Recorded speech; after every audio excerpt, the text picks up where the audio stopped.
This is the Portsmouth Naval Shipyard in Kittery, Maine. I'm going to tell you about its history and some of the challenges facing it. Here's the executive summary. The yard has been targeted for closure many times, and it could be targeted again in 2021. It brings in over $1 billion to our regional economy. If it closes, we'll have business failures, falling house prices, unemployment, and despair. This reporter on C-SPAN describes the effect a base closure has on a community. Well, the impact on communities that lose a military base, I mean, they're catastrophic. They're absolutely horrendous. Unless you have a better idea, you should support the Seacoast Shipyard Association.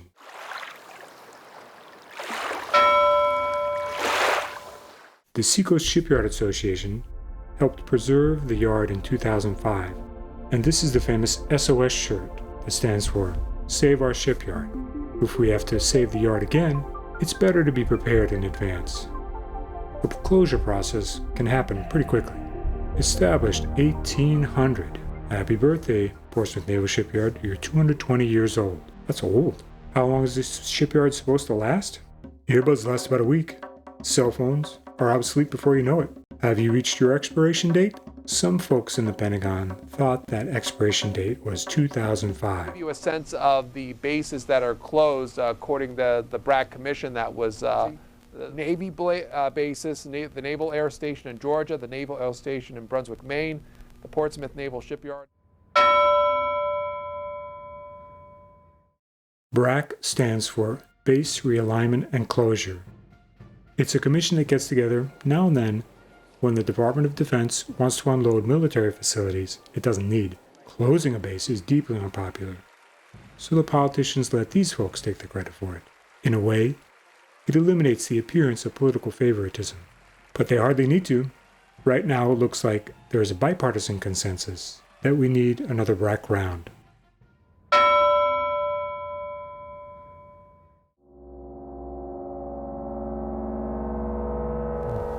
Well, the impact on communities that lose a military base, I mean, they're catastrophic. They're absolutely horrendous. Fort Monmouth, specifically in New Jersey, contributes about $3.2 billion every year into the state economy. It employs 5,000 people directly, and then it supports another 22,000 jobs. The communities surrounding, the three communities immediately surrounding Fort Monmouth have predicted terrible things. Double-digit unemployment, a housing market that falls straight through, business ratables that are going to go sky high because the residential ratables aren't around anymore.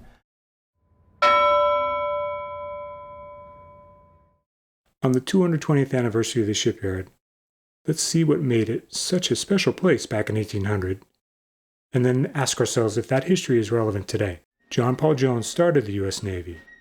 He resided in the John Paul Jones House across the Piscataqua River while he built the nation's oldest continuously operating naval shipyard on Seavey Island.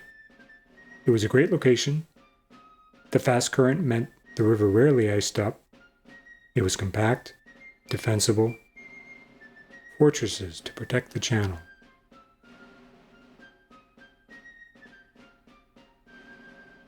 When they found that a projection of land called Henderson's Point made navigation difficult, they blew it up in 1905. It was the largest dynamite explosion the world had ever seen.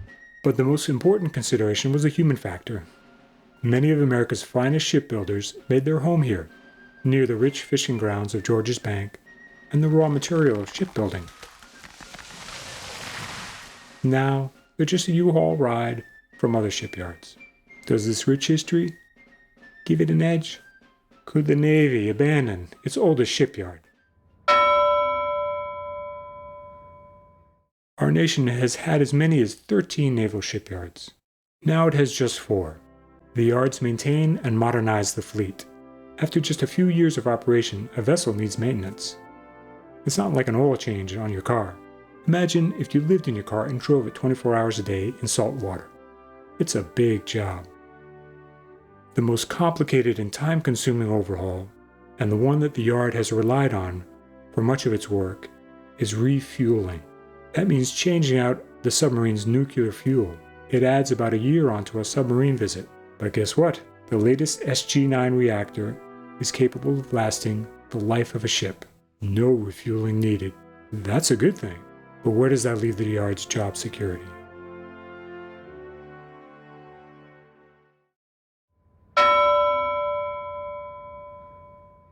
In 2005, Pentagon planners decided that it would make sense to close Portsmouth and consolidate into the 3 remaining shipyards.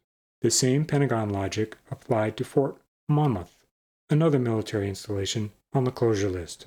According to DoD, they wanted to create what they're calling centers of excellence. They wanted to bring all of the various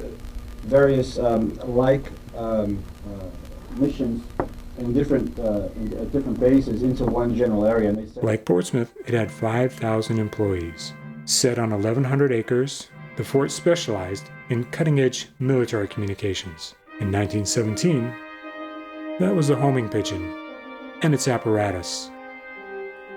Later, they developed radars and were the first to bounce a radar signal off the moon. They were good at their job. Why do they pick on Portsmouth? Because it's little. You could fit 12 of our yards into the naval base at Norfolk, Virginia. From 28,000 feet, Norfolk fills a satellite image. From the same height, our yard is a speck on the bottom. Norfolk can dry dock multiple aircraft carriers and the largest submarines. Portsmouth Naval Shipyard can't fit one. Norfolk can also make claim to being the nation's oldest shipyard. They have their own John Paul Jones house. And in nearby Annapolis, they even have John Paul Jones himself in a sarcophagus. In 2005, the Department of Defense figured the workers would move to where the work was. 10% to Pearl Harbor, and why wouldn't they? Big waves, coconuts. Here's a 1,275 square foot, 1-story starter home, a steal, for just under $1 million. 5 would go to sultry, humid Virginia, capital of the Confederacy. And 45 to the Puget Sound Naval Base, located in the temperate rainforest of rainy Washington State, which gets 156 days of rain per year when it's not foggy. What's the weather report for today? Rain. And I can say that with 44% accuracy. Then you can root for the local team, the Seattle Seahawks, in their chartreuse uniforms. It would be a culture change for New Englanders. If the yard shuts down, what happens to the contaminated site left behind? Many people think the Pentagon didn't close the base in 2005 because it would cost too much to clean up, but actually, they would only be required to decontaminate to their own clean to current use standard for military installations. That's the bachelor's bathroom standard. Yay! Clean enough. Put a fence around it like at Pease Air Force Base. The asbestos-contaminated military prison is in current use by pigeons. You can see right through it. We've all heard of the persistent problem of groundwater contamination at Pease and the difficult efforts to have the government clean it up. The Pentagon has started building a new dry dock at the yard. Does that mean business as usual? Not at all. The largest hangar and the control tower at the Brunswick, Maine Naval Air Station were newly built just a couple of years before the 2005 BRAC Commission closed the base. The government can build with an eye to having a public entity, like the Pease Trade Port Authority or Brunswick Landing, rent the facilities to a private contractor. The Navy says 7% of its infrastructure is excess. Where is that 7% going to come from if we have another BRAC round? Who decides if we have another BRAC? The 2005 Commission itself recommended another round of closures within 5 to 6 years. Every President and Secretary of Defense since then has signaled their approval. Representative Smith, current chairman of the House Armed Services Committee, has pushed for a new BRAC. He represents Washington State's 9th Congressional District, which happens to be adjacent to the Puget Sound Naval Shipyard. The chairman of the Senate Armed Services Committee, 84-year-old Senator Inhofe of Oklahoma, is the only one who is against it. The easiest and safest time for a politician to push for a BRAC round will be in 2021, just after the presidential election. Stars and Stripes has already started to report on it. The Department of Defense starts the BRAC process by trying to objectively judge the military worthiness of installations with a scoring scheme that has emphasized military value in the past but may prioritize cost savings in 2021. Then it puts out a closure list, and the BRAC Commission reviews that list, holds hearings, and can make changes. The yard will score well on many criteria. Chairman Principi said it was the gold standard. The loss of the USS Miami to a sabotage will be brought up. The human cost of closing a base is not a big factor. The initial costs of a BRAC closure are high, but they eventually yield billions in savings. If you're in Washington looking at an accounting spreadsheet, wouldn't it be easier to move the work of our shipyard to another location? Move a few zeros from one column to another. Maybe privatize it and just get a bill in the mail.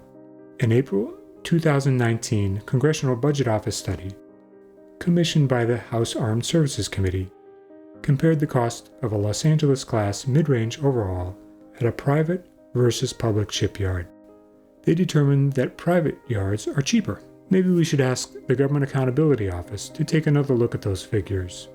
Experienced Portsmouth Naval Shipyard overhaul experts are constantly lent out to other shipyards. They are currently training workers at the private Newport News shipyard. What for? To do our job, overhauls. You think Portsmouth Naval Shipyard is the gold standard? How about Pearl Harbor, delivering 2 consecutive Virginia-class EDSRA overhauls ahead of schedule? First time it's ever been done. We have to let the commissioners know that they are not just talking about scores or ranks or distant cost savings. They're talking about people. Our workers are not soldiers who expect to be moved around. They are rooted in their community. In 2005, the Seacoast Shipyard Association filled the Heinz Auditorium with yellow Save Our Shipyard t-shirts. It had a big effect. To keep our traditions and way of life at home, we need to support the Seacoast Shipyard Association.